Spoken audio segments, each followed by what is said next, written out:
couch, dogs, me, guitar lessons.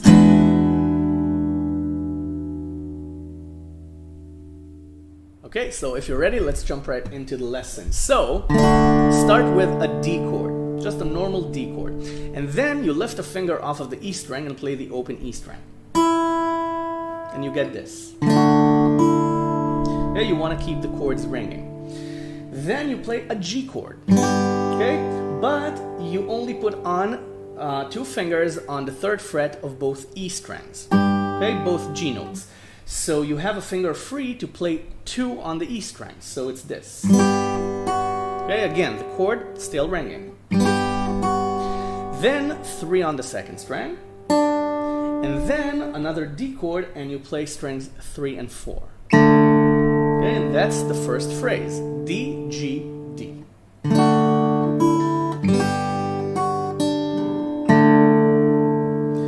Alright, and then the next phrase starts the same way with D and G. Okay, but this time you play B minor after that. Okay, strings 1, 2, 3, and 5, just a normal B minor chord. And then 3 pull off to 2 on the E string. And then you play A. Okay, again, strings 1, 2, 3, and 5. But you can also arpeggiate it. You can play strings 1 and 5 and then strings 3, 2, and 1. Like this.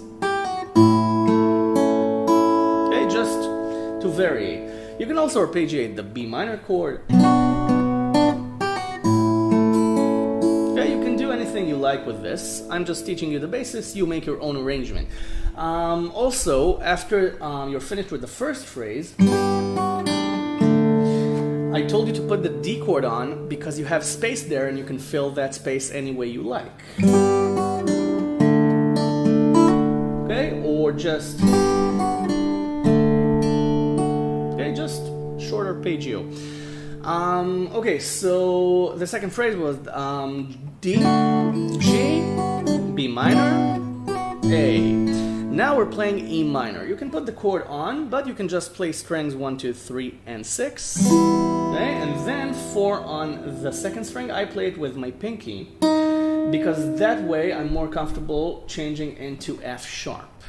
F sharp, bar on 2, E shaped. And again, you play the whole chord, strings 1, 2, 3, and 6.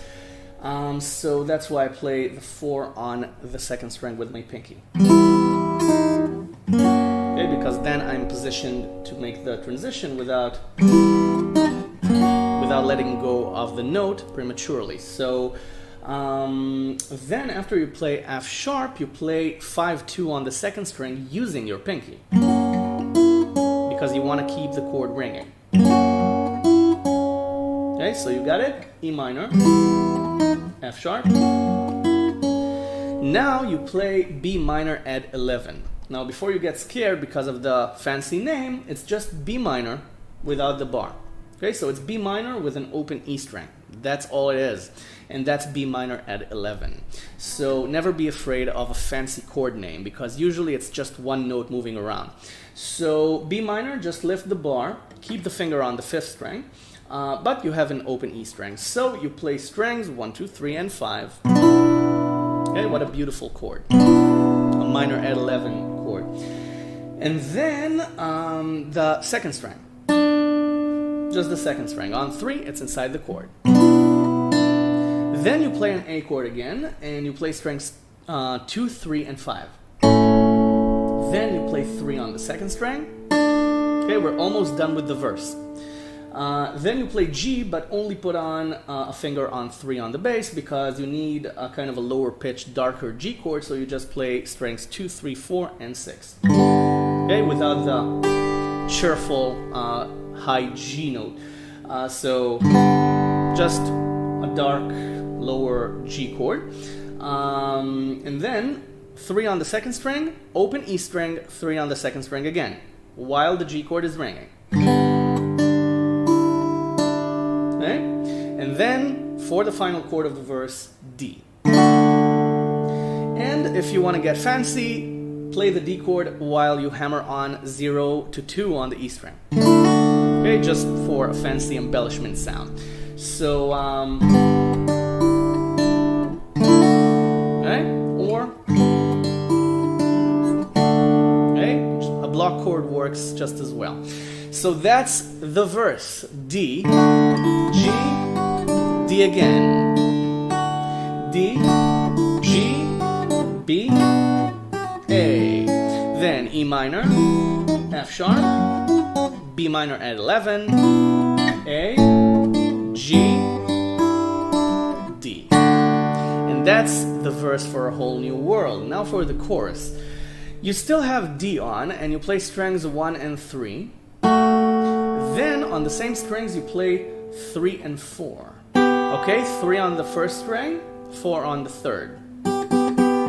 Then you play 7 and 7 on the same strings. So you get the A Whole New line harmonized.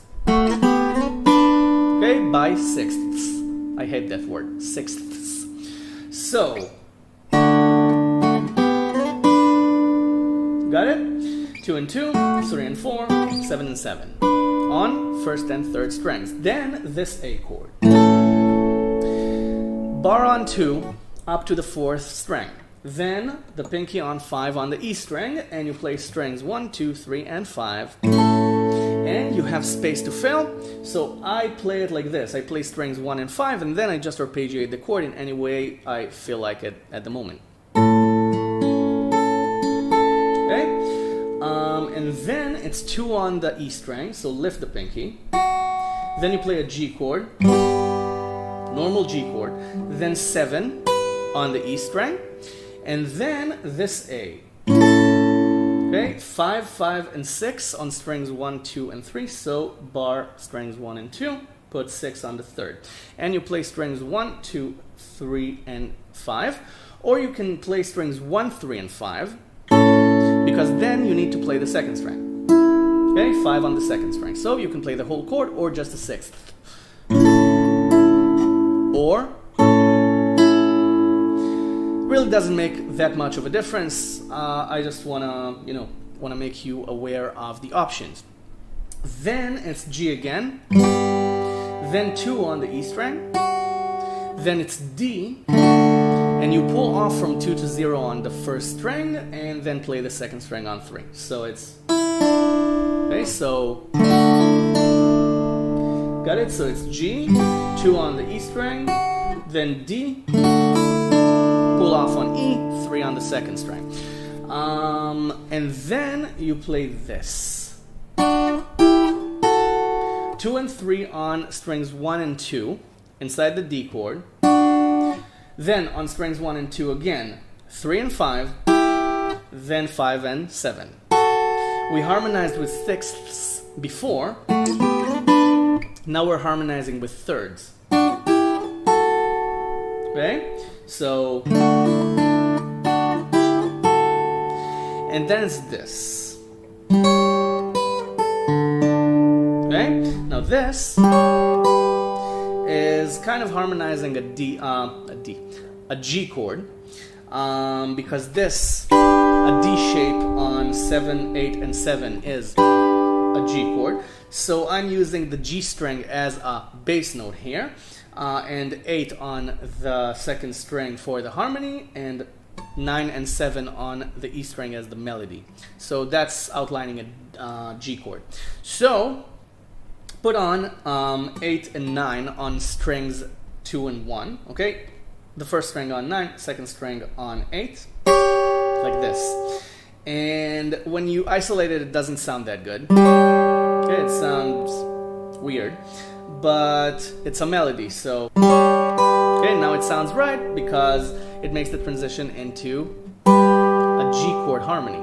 So 9, 8, and 0 on strings 1, 2, and 3, and then 7 on the E string, and then 5 on the E string with the D string, and then 7 on the third string. Now this is a harmony, a thin harmony of a D chord instead of this. Okay? It's just choosing notes out of the chord. Okay, and then 5 on the E string again, then this again. Okay, 9, 8, and 0 on strings 1, 2, and 3, but then you play 10 on the E string. And then the same D chord. Got it? It's...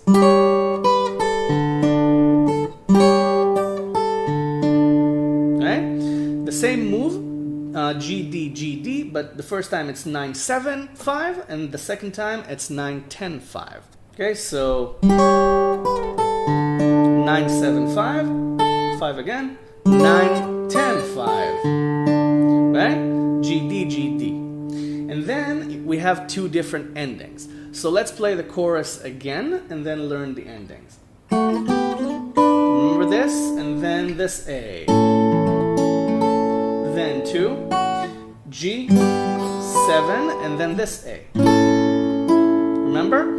Then G to D. Then thirds, and then G, D, G, D that we just did. Okay? For the first ending, you play 3 on the second string with your second finger because you prepare for a B minor chord. Then you play the B minor chord, open E string, then E7. I play it like this: 3 on the second string, 1 on the third string, open E bass, then the E string again, then A7 sus4, which is just 3 on the second string and 2 on the fourth string. Now I play strings 2, 3, and 5, and then the E string. But I put on 2 on the fourth string in case it plays by mistake. That happens sometimes by the guitar's vibration. Sometimes strings ring out very, very, in a very, very low volume, but they still ring out. And if you play this, that's not the A7 sus4 chord, this is. So, just in case.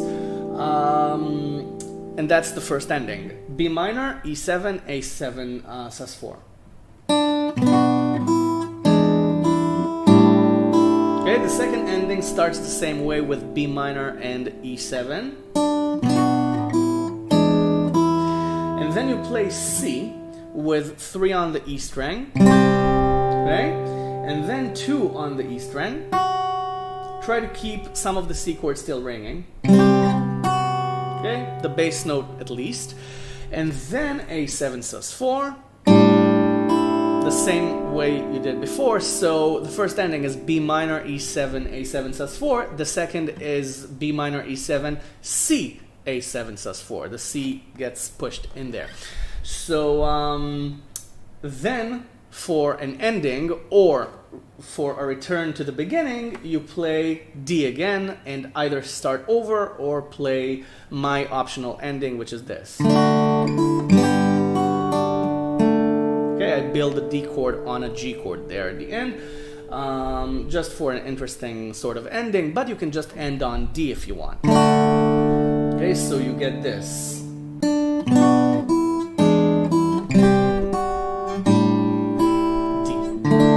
Okay, without the E string if you want to finish on a D note. Or what I just did when I played it.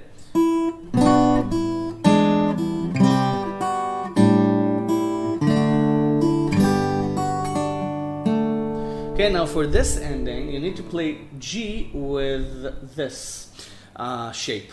The pinky and the third finger on the E and E strings, because you want to keep the chord ringing. And then the second finger for 2, the pinky for 3, the first finger for 1, for 2 on the third string. Okay, so it looks like this. Okay, so. Okay, this is, if you want to get technical about it, it's a nicely named chord. It's, get ready for this, G major 7 add 9. Okay, this is a nice chord. G major 7 add 9. So you can finish on that if you want. Okay, and that's a whole new world. So before you go practice this, subscribe to my channel if you haven't already. I've got a ton of lessons here.